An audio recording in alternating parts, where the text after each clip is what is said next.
La vie de Sainte Rita, 8e épisode.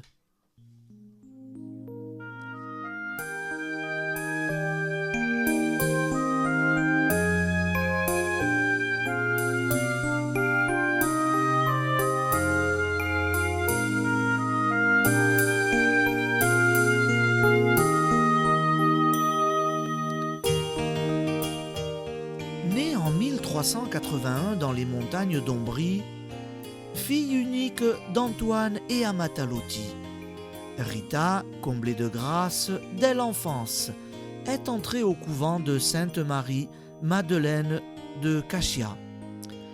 Après la mort de son mari Paul de Ferdinand et de leurs 2 fils, introduite miraculeusement au monastère par Saint Jean-Baptiste, Saint Nicolas de Tolentino et Saint Augustin.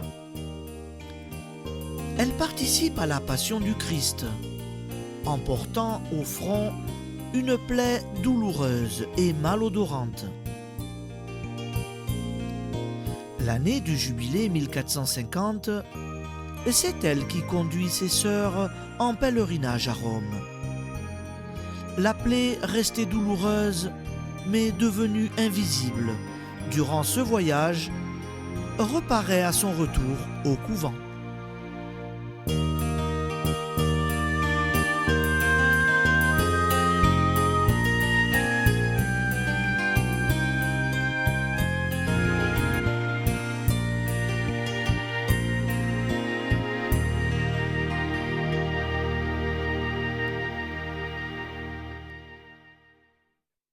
Sœur Rita ne s'étonne pas. Elle se réjouit, au contraire, de se voir une fois de plus exaucée. Son voyage à Rome entrait bien dans les vues de la Providence sur elle. Mais autour d'elle, on s'étonne, on murmure. Les unes affirment qu'elle n'est pas si sainte que cela, puisque la voilà de nouveau disgraciée. Les autres soutiennent que ce fait signifie que le Seigneur veille attentivement sur elle et lui a envoyé cette trêve juste à propos pour favoriser son pèlerinage. Personne ne connaît les secrets de ses dialogues avec Dieu et personne n'a besoin de les connaître. Seulement les conséquences de cette situation sont les mêmes que précédemment. Une nouvelle fois, Rita se trouve mise en quarantaine, partagée entre le respect pour cette faveur divine manifeste et le souci de préserver la sensibilité de ses filles. L'abbesse la soumet pratiquement à la réclusion. Seule une petite sœur vient en courant lui apporter ses repas. Plus question de lui poser des questions sur Rome. Cela sent trop mauvais dans ce réduit. Sœur Rita, donc, peut consacrer la majeure partie de son temps à la prière et à la pénitence. Elle s'y donne avec une ardeur renouvelée par le souvenir de son pèlerinage. Jamais encore elle n'avait réalisé à ce point la part qu'elle pouvait, qu'elle devait prendre à la passion du Christ. Plus que jamais, elle se flagelle et jeûne. D'autre part, durant le trajet et le séjour, elle a été amenée à côtoyer des gens de toutes sortes.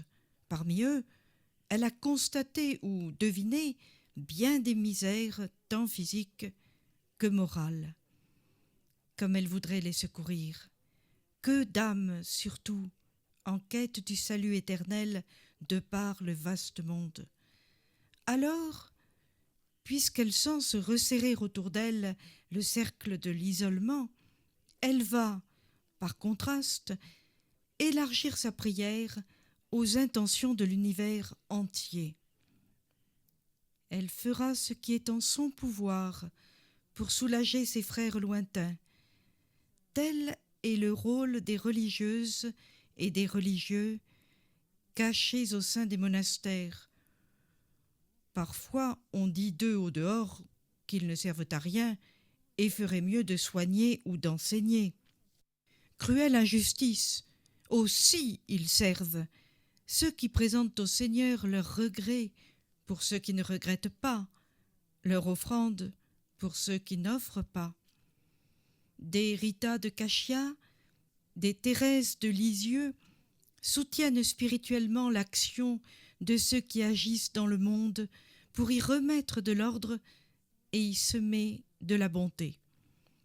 Tout en restant dans l'ombre, ils rayonnent intensément. D'ailleurs, les contemporains de sœur Rita ne s'y trompent pas. Malgré son humilité, son effacement, la ville et les environs lui font peu à peu une renommée de sainteté. On raconte qu'il existe quelque part, derrière les murs de Sainte-Marie-Madeleine, une stigmatisée qui se voue à la méditation et à la pénitence, et qu'elle obtient tout ce qu'elle veut du Seigneur. Quelques-uns des mendiants assidus à la porte du couvent l'ont aperçue sans doute, et ses compagnes n'ont pas été sans parler d'elle, plus ou moins en confidence, à des parents venus les visiter. On a rappelé aussi que jadis, son admission dans la communauté s'est effectuée de façon bien mystérieuse. Des anciens ont même retrouvé dans leurs souvenirs des récits de leurs parents concernant la guérison miraculeuse d'un moissonneur près d'un bébé entouré d'abeilles. À cela s'ajoutent les prodiges dont on parle maintenant. La plaie disparue et réapparue n'est que l'occasion d'une renaissance de la légende dorée qui déjà se forme autour de sœur Rita. Les uns y croient, les autres non. Mais les premiers sont les plus nombreux. Peu à peu, on voit accourir à Sainte-Marie-Madeleine non seulement les malades et les indigents, mais des suppliants de toutes conditions. Ils ont en commun le même désir, voir sœur Rita, lui confier leurs soucis, leurs craintes, leurs espoirs, lui demander de prier pour eux. Mais sœur Rita reste invisible. Surprise d'abord, puis un peu contrariée par cette renommée qu'elle n'a pas voulu. Elle veut rester humblement dans l'ombre. Ce n'est pas pour se mettre en vedette qu'elle a choisi la vie monastique. D'ailleurs, elle ne pourrait pas approcher ces gens, qui s'enfuiraient à la vue, à l'odeur de sa plaie, et l'abbesse ne le permettrait pas. On lui transmet seulement les intentions des uns et des autres. À tous, elle fait répondre qu'elle priera pour eux. Ce qu'elle ne dit pas, c'est qu'elle se sacrifie aussi pour appuyer ses prières en faveur de ceux qui lui font confiance. Ce matin, dans les petites rues montantes de Cachia, on peut remarquer une femme âgée qui fait la navette entre sa propre maison et celle de sa voisine. Une passante demande: « Elle est toute seule ?» Oui, sa mère me l'a confiée. Elle s'est absentée dès l'aube sans dire où elle allait. Sans doute voir quelques guérisseurs. Elle est si mal par moments, la pauvre petite. La Poverella, c'est une adolescente qu'on aperçoit par la porte ouverte, allongée sur un lit, visage pâle et cheveux bruns soigneusement nattés. Francesca, dernier enfant d'une veuve, ouvre de grands yeux fiévreux. Elle a fait dans la pauvre maisonnette une mauvaise chute à l'âge de 2 ans. Depuis, elle ne peut plus marcher et reste là, regardant tristement ses sœurs, ses amis jouer, courir, sauter. Parfois des élancements douloureux lui font monter les larmes aux yeux. Jamais sa mère ne la quitte si longtemps. Pourquoi ne rentre-t-elle pas? Et pourquoi, en s'en allant, lui a-t-elle fait promettre de prier bien fort? 1 heure plus tard, la maman revient d'un pas pressé, paraît au bout de la rue. Un attroupement, devant sa demeure, lui fait battre le cœur. Les pensées les plus folles tourbillonnent en un éclair dans son esprit. Mais qui donc se détache du groupe agité? Cette fillette aux joues roses qui bondit vole à sa rencontre, se précipite dans ses bras. Maman, maman, je suis guérie. Tu vois, je marche, je cours. Oh maman, viens danser avec moi. Riant et pleurant à la fois, la mère l'entraîne dans l'église la plus proche, et de là vers Sainte-Marie-Madeleine, en répétant dans son émoi: Merci Seigneur, et allons remercier aussi sœur Rita. Je lui avais demandé de prier pour toi ce matin. Dieu est bon, vive sœur Rita. Dans toutes les maisons, de toutes les rues, jaillit une population exubérante qui vient d'apprendre la nouvelle et qui suit les deux femmes jusqu'au portail du couvent. Frappant tous ensemble, ils alertent les religieuses paisiblement installées au réfectoire pour leur frugal repas. Bien entendu, sœur Rita ne s'y trouve pas. Dans sa cellule, elle jeûne et médite. Prévenue du miracle obtenu, elle se montre à la fois heureuse et gênée, fait dire aux deux visiteuses qu'elle partage leur joie et continuera de prier pour elles. Puis, bien vite, elle se replonge dans ses oraisons, reportant sur Dieu seul la gloire de cette guérison dont elle n'a été que le modeste instrument. Le soir même, ses sœurs la découvriront humblement prosternée au bas de la chapelle, le front suppurant plus que jamais. Au fond de son cœur chante une vibrante action de grâce. Les intercessions de sœur Rita seront, à partir de ce moment, de plus en plus sollicitées. Plusieurs fois encore, elles obtiendront des résultats, quoique moins spectaculaires que le premier, mais suffisants pour que sa réputation s'étende aux environs. Cependant, prise entre son désir d'effacement et sa compassion pour le prochain, entre les douleurs physiques et les joies de l'âme, entre la considération du plus grand nombre et le scepticisme de quelques-uns, Rita s'affaiblit à mesure qu'elle avance en âge. Bientôt, elle ne quitte plus son grabat.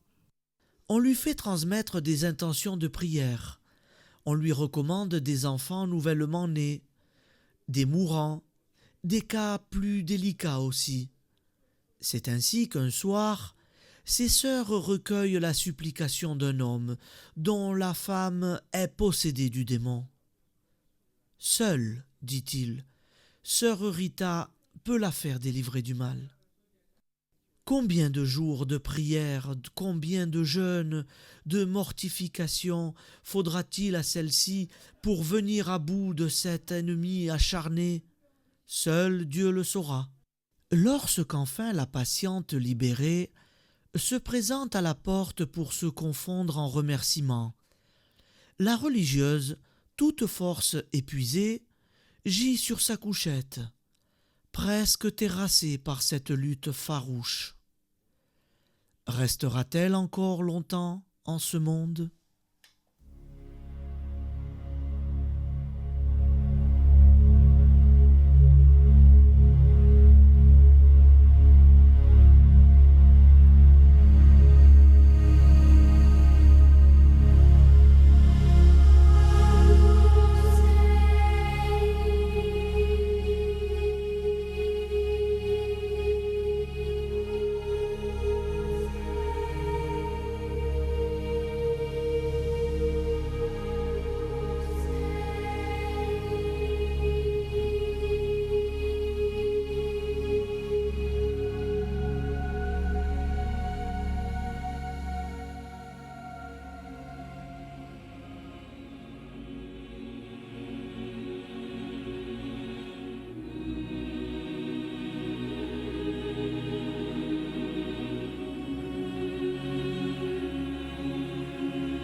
Sainte Rita, qui avez été un modèle de douceur dans votre foyer, et un exemple d'acceptation généreuse pendant les longues années de votre maladie. Soyez tout près de moi en ce moment difficile.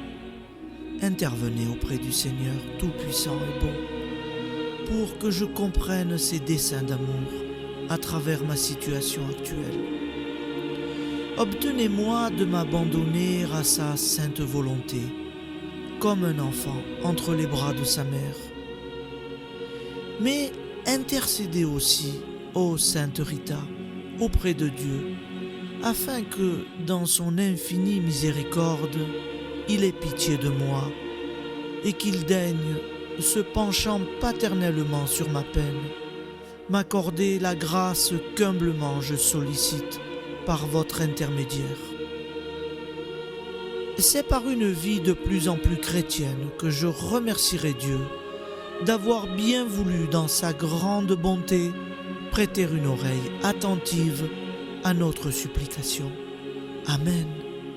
Sainte Rita, priez pour nous.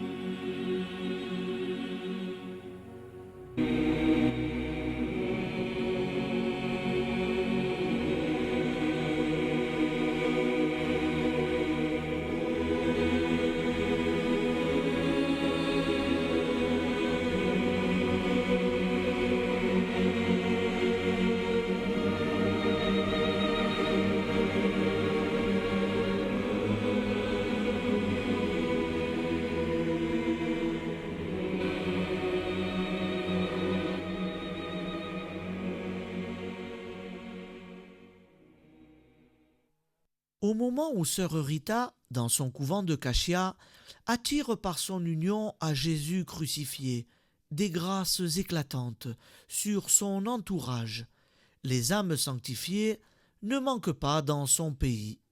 Depuis que, un siècle plus tôt, le fils du signor Bernardone a tout quitté pour devenir le poverello d'Assise, la semence a germé. Dans les différentes provinces de ce qui deviendra un jour l'Italie, on assiste depuis quelque temps à l'éclosion d'une véritable pépinière de saints. Les uns sont déjà reconnus officiellement, tel Bernardin de Sienne, que les sœurs de Sainte-Marie-Madeleine ont vu canoniser à Rome. Les autres, vivants ou déjà dans la gloire, le seront bientôt. 2 autres prédicateurs franciscains qui vivent encore seront eux aussi portés sur les autels. Jean de Capistran et Jacques de la Marche. Le second surtout est bien connu des Cachiens. C'est lui qui, par ses sermons enflammés, lors d'un oubliable carême, a attisé dans le cœur de Rita la folie de la croix. Peu avant la naissance de Rita Lotti, s'éteignait dans la paix du Seigneur, Catherine de Sienne. Cette humble religieuse, favorisée d'inspiration divine, est considérée comme un docteur de l'Église. Elle avait reçu, en outre, le don d'Oléquence et fut chargée de décider le pape Grégoire VI à quitter l'exil d'Avignon pour revenir au siège de Rome. Sa charité agissante auprès des malades et son esprit de mortification l'amenèrent elle aussi sur un lit de souffrance, d'où son âme prit son envol vers les cimes. D'autres grands mystiques, Marguerite de Cortone et Angèle de Foligno, précédèrent de peu Rita dans l'existence et dans la voie de la sanctification. Une de ses contemporaines deviendra sainte Françoise romaine. Toutes deux ont eu des destins presque parallèles.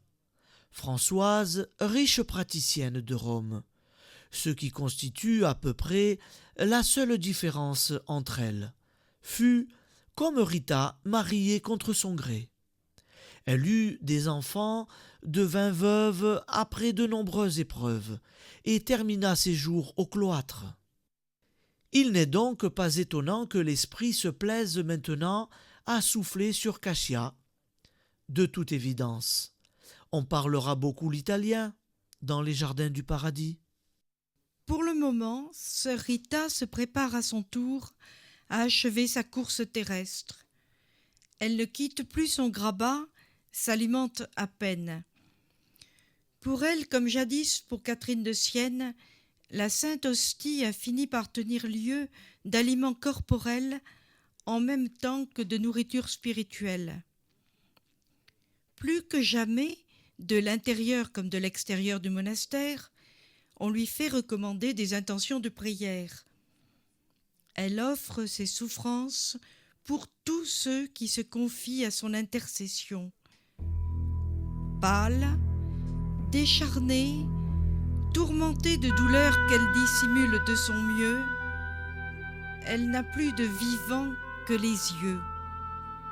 Ses yeux bruns, brillants, tant par la ferveur que par la fièvre. C'est ce regard qui frappe les rares religieuses, assez courageuses pour s'aventurer dans sa cellule, hors la sœur infirmière. Car l'épine est toujours là, et avec elle l'odeur, la terrible odeur, s'ajoutant au relent de sa maladie.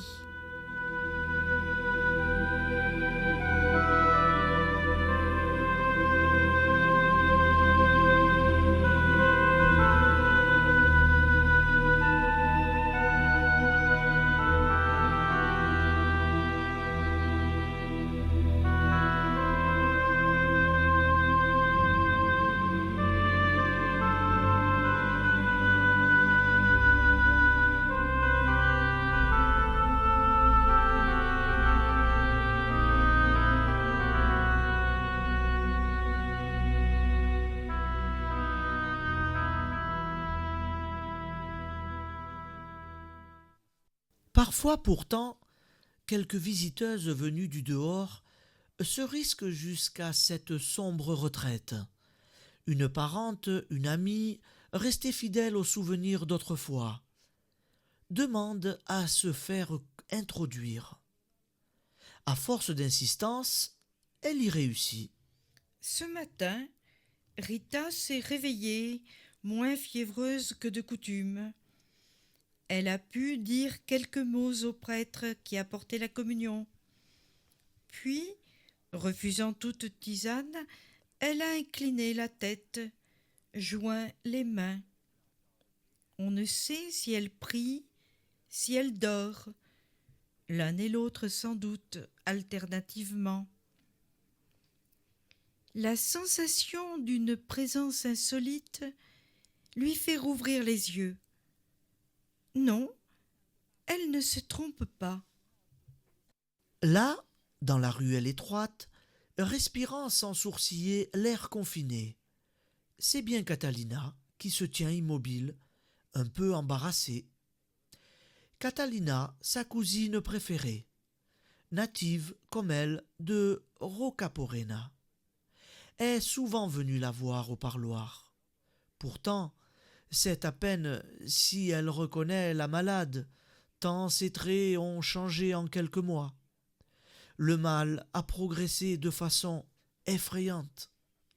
Rita, Catalina, tu es venue. les deux cousines se serrent la main. La visiteuse, malgré toute son affection, toute sa compassion, ne peut pas se résoudre à se pencher de trop près sur ce visage ravagé qui dégage cette odeur. Rita comprend, et, loin de le blâmer, sourit doucement. Voilà longtemps qu'un tel reflet n'avait pas illuminé son regard. Elle n'échange pas ces paroles banalement mensongères que l'on prononce trop souvent en ces circonstances pénibles.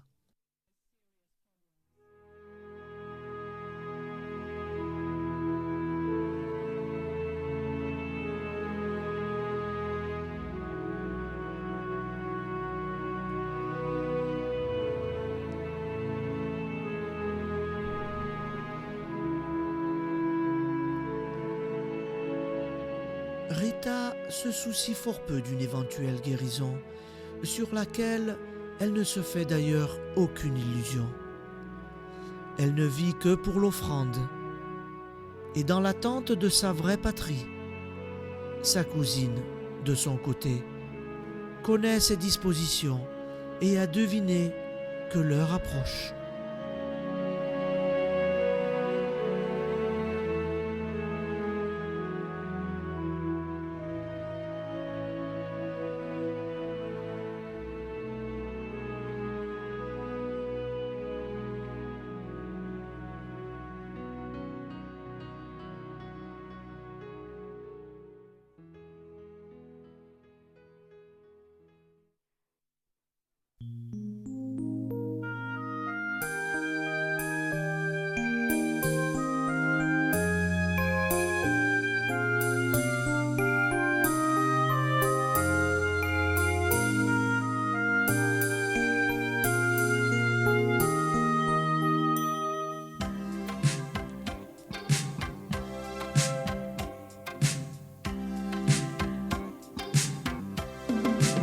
Sainte Rita, épouse souveraine, toi qui connais le malheur et la peine, de tout là-haut, bien loin du fond des cieux, je t'en supplie, pose sur nous tes yeux.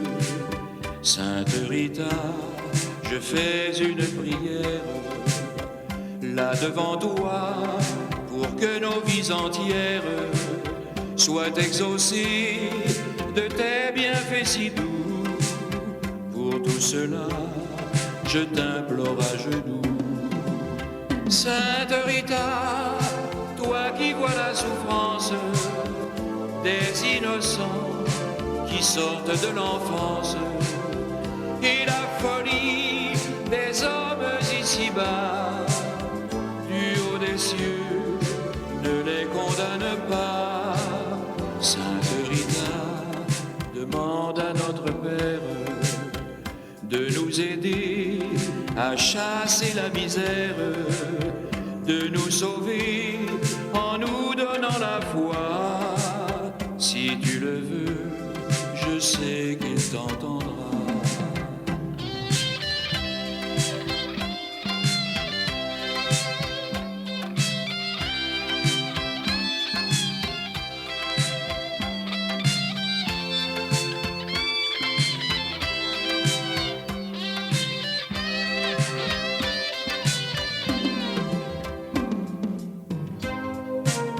Sainte Rita, toi dont le sacrifice, le désespoir, mit le cœur au supplice, sans nul regret de perdre tout de toi, tes chers petits dont tu guidais les pas.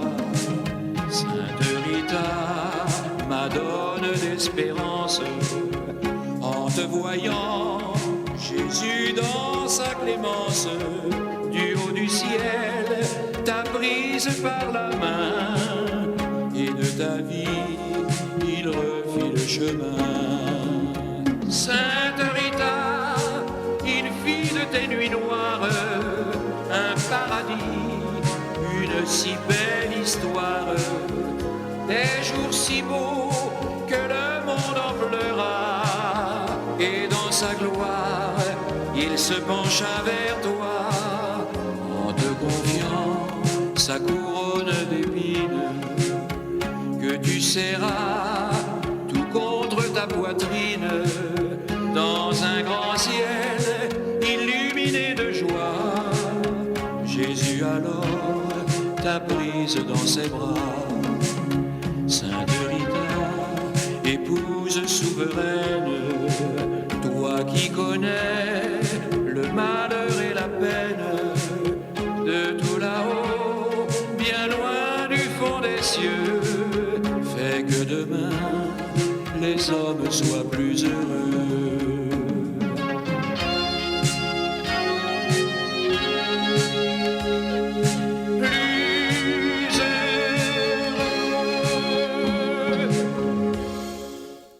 Merci Roland Gerbeau.